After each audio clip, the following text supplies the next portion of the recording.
Hello guys, আসসালামু আলাইকুম।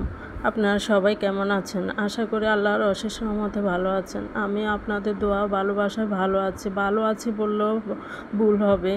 এখানে আমি ভিডিও দেখাবো, কিছু কথাও বলবো। এখানে আমি 6 রোজার প্রথম রোজা রেখেছিলাম, তো ইফতারিটা আমি বানিয়ে নিতেছি। এখানে লাল সেমাইটা রান্না করছি, তো এই ইফতারি বানিয়ে নিয়ে করে নিয়েছি। তো আজকে বয়স দিচ্ছে, আজকে একটা রাখছি, তো দুইটা মানে রোজা রাখা হয়ে গেছে, 6 রোজা। তো এই মনটা খারাপ এই জন্য যে আজ এই চিংড়ি মাছটা দেখাচ্ছে যে চিংড়ি মাছের মাথাটা দিয়ে আমি ভর্তা বানাবো, এজন্য রেখে দিব। কিভাবে ভর্তা বানাবো আপনাদের সাথে শেয়ার করবো। আর ওইটুকু ফেলে দেব, ময়লা টয়লা আবর্জনা। আর চিংড়ি মাছটা তো কুটে নিয়ে এইভাবে রেখে দিছি। তো গাজাবাসীদের উপর যেভাবে অত্যাচার জুলুম চলতেছে, যেভাবে হত্যা করতেছে ওদেরকে, আল্লাহ ওদেরকে এই জালেমদের যেন শায়েস্তা করে। আমরা যেন বেঁচে থাকতে ওদের শায়েস্তা দেখে যেতে পারি। যারা এই জুলুম করতেছে, যারা এই ফিলিস্তিনবাসী গাজাদের উপরে এই অত্যাচার, যেভাবে বোমা ফেলেছে, মানুষ আকাশে উড়ে উড়ে মরতেছে, তা কোনো লাশও পাওয়া যাচ্ছে না। হাত পা কোন দিকে সিটে পড়ছে মানে কোনো পাওয়া যাচ্ছে না। আমি লতিটাকে এখানে লবণ দিয়ে ধুয়ে নিয়েছি। তো আমরা যে জায়গা থেকে ওদের জন্য দোয়া করব। আর এটুকু চাই আমরা যেন এই মানে দেখে যেতে পারি যেন ওদের বিচারটা। গাজা কোনো দিনও ধ্বংস হবে না, আমরা জানি। আমরা কোরআনের ইয়েতে আমাদের নবীজির ভবিষ্যৎবাণী দিয়ে গেছে যে আমরা এটা জানি যে গাজা কোনো দিনও ধ্বংস হবে না, মুসলিমেরই জয় হবে।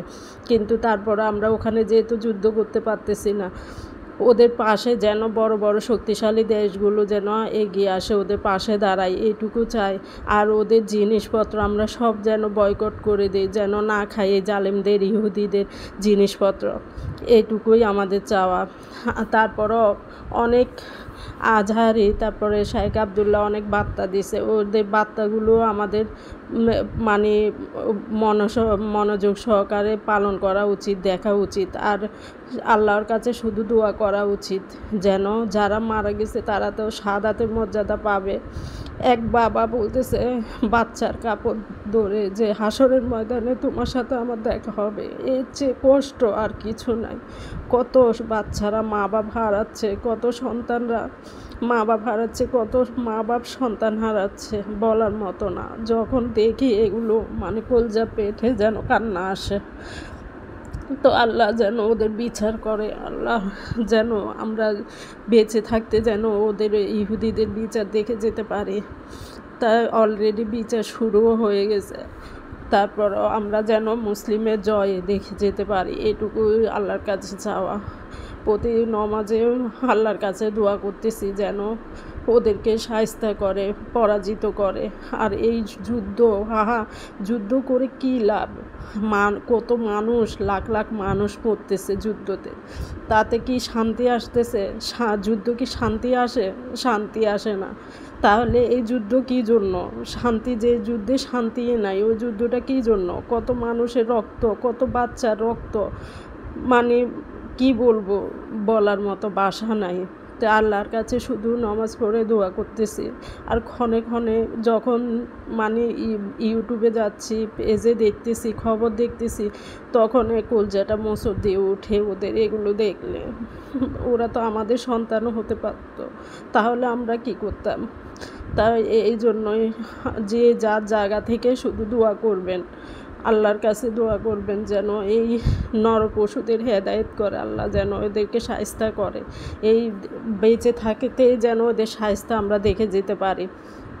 তো এখানে আমি আজকে লতিটা আমি মানে কীভাবে রান্না করছি আপনাদের সাথে ভিডিওটা শেয়ার করতেছি। লতিটা আমি আজকে অন্যরকমভাবে রান্না করছি। লতিটাকে আমি প্রথম লবণ দিয়ে সিদ্ধ করে নিয়ে তারপরে এই আলুটা দিছি, যে আপনারা আলু দিতেও পারেন, নাও দিতে পারেন। তারপর চিংড়ি মাছটাকে আমরা কেচি দিয়ে 2 টুকরো করে তারপরে এইভাবে পেঁয়াজ, মরিচ গুঁড়ো, হলদের গুঁড়ো, একটু রসুন বাটা দিয়েছি, আর লবণ, যা যা মশলা লাগে এগুলো। কিন্তু কোনো আদা বাটা, জিরা বাটা, তারপর ধনে গুঁড়ো এগুলো দিই নাই। এইভাবে আপনারা একবার হলো লতিটা রান্না করে দেখবেন, খেতে খুব মজা। বাচ্চা হতে সবাই খাবে এই লতিটা, আমার বাচ্চারাও খুব পছন্দ করে খেয়েছে। তো আমি হালকা একটু পানি দিয়ে দিচ্ছি আলুটা সিদ্ধ হওয়ার জন্য, না হলে এখানে পানিটা আলু যদি না দেন তাহলে পানি ইউজ করবেন না। লতিটা দিয়ে আপনারা ঢাকনা দিয়ে আস্তে আস্তে কষিয়ে রান্না করবেন, দেখবেন খেতে খুব ভালো লাগবে।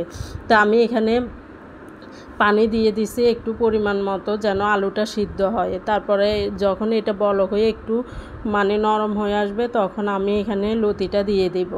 তো এভাবে একবার হলো লতিটা রান্না করে দেখবেন, খেতে খুব ভাল লাগে। তো লতি সবসময় ইলিশ মাছের মাথা দিয়ে রান্না করলে আমার থেকে ভাল লাগে। তারপরে চিংড়ি মাছের শুটকি দিয়ে রান্না করলেও মজা লাগে।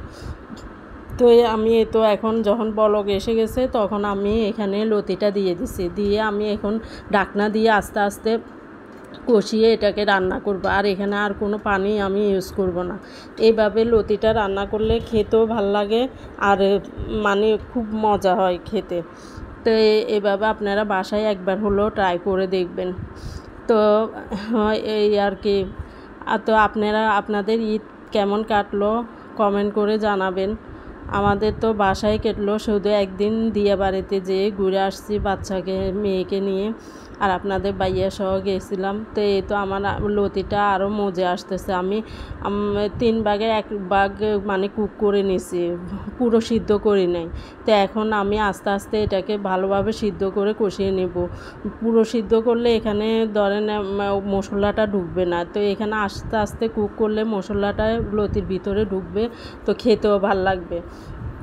তো এই তো আমার লতিটা পানি শুকিয়ে আসতেছে, হয়ে যাবে এখনই। তো এই আর কি। তো আপনারা আর কি বলবো আপনাদের সাথে, আপনারা সবসময় আমার পাশে থাকবেন আর আমাকে অনুপ্রেরণা দিবেন, আমি যেন নিত্য নতুন অনেক ভিডিও আপনাদের সাথে শেয়ার করতে পারি। তো আপনার সাবস্ক্রাইব করে আমার পাশেই থেকে যাবেন। তো এখান দিয়ে আমি চিংড়ি মাছ কয়েকটা আমার জন্য ভেজে নিচ্ছি আর পেঁয়াজ দিয়ে, শুধু এখানে কোনো পানি ইউজ করব না। এইভাবে আপনারা একবার ভেজে নেবেন, দেখবেন খেতে এটা দিয়ে আর ডাল দিয়ে খেতেই খুব মজা লাগে, আর অন্য কিছু লাগে না। তো আমার লতিটা হয়ে গেছে এখানে। তো আজকে আপনাদের সাথে এই পর্যন্ত ভিডিওটা শেয়ার করলাম। তো আর কি বলবো, যে যার জায়গা থেকে শুধু গাজাবাসীদের জন্য দোয়া করবেন। আল্লাহ হাফেজ।